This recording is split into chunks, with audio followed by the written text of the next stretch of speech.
Easter update. Went into B&M's earlier, and I would say 80% still full of Easter eggs. Well, 80% of the Easter egg shelves were still full of eggs. Some of them had been disturbed. It looked like some of the Kit Kats had gone. And one of the Bounty eggs had gone as well, which I found surprising. But all of the Twirl eggs and some others, I think there were some Crunchy eggs, not been touched. So either a lot of them are sold and they've just restocked, or the more likely situation, nobody's bought them. The Twirl ones are actually really high up, so they're a little bit more difficult to reach. So I suspect that's why the Kit Kat ones have gone. But my thinking is if they have restocked the Twirl ones, then they would have restocked the Kit Kat ones as well. So my theory is they've not been touched. So the Easter eggs are still going strong at B&M's. Now, on to the main topic of today. I would like to discuss a little thing that I like the idea of and haven't really had the opportunity to put into practice. Not for a long time. There's no reason why I can't just do it for fun, but I kind of feel like there needs to be a reason for it. And it's a thing called a picture coocher.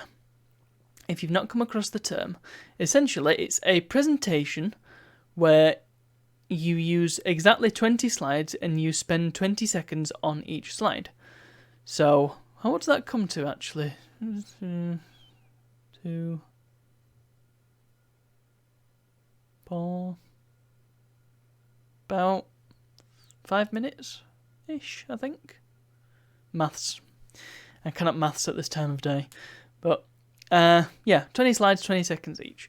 So it's it's a bit of an arty-farty thing, but I feel as if using a picture coocher can really help you to focus on what your topic is. So let's say you're talking about video games. You've got a bit of a video game history topic. You might be talking about Lode Runner, for example. So what you could do is pick what you're going to have on each slide. Pick your actual main topics, the key bits of information that you want to talk about.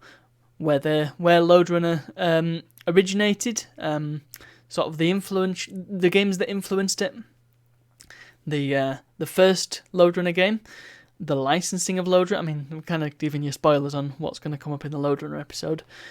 Subsequent Lode Runner games, the different formats that they came on, and more recent Lode Runner games. I mean, you kind of already knew the format because there's loads of 40th anniversary videos, so it's going to be the same sort of thing. You'd pick out those topics, and then you pick out the actual key parts of those topics, and basically you've got 20 seconds.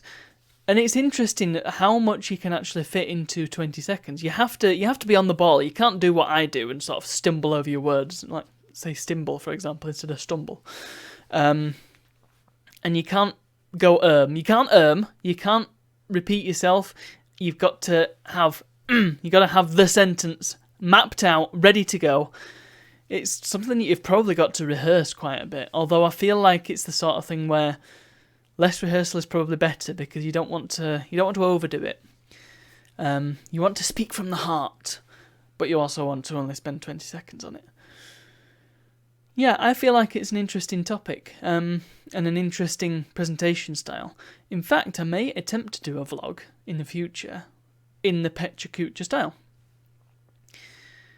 The practicality of it is debatable, I think, because you might have a topic where there's a lot of information to get through and a lot to disseminate.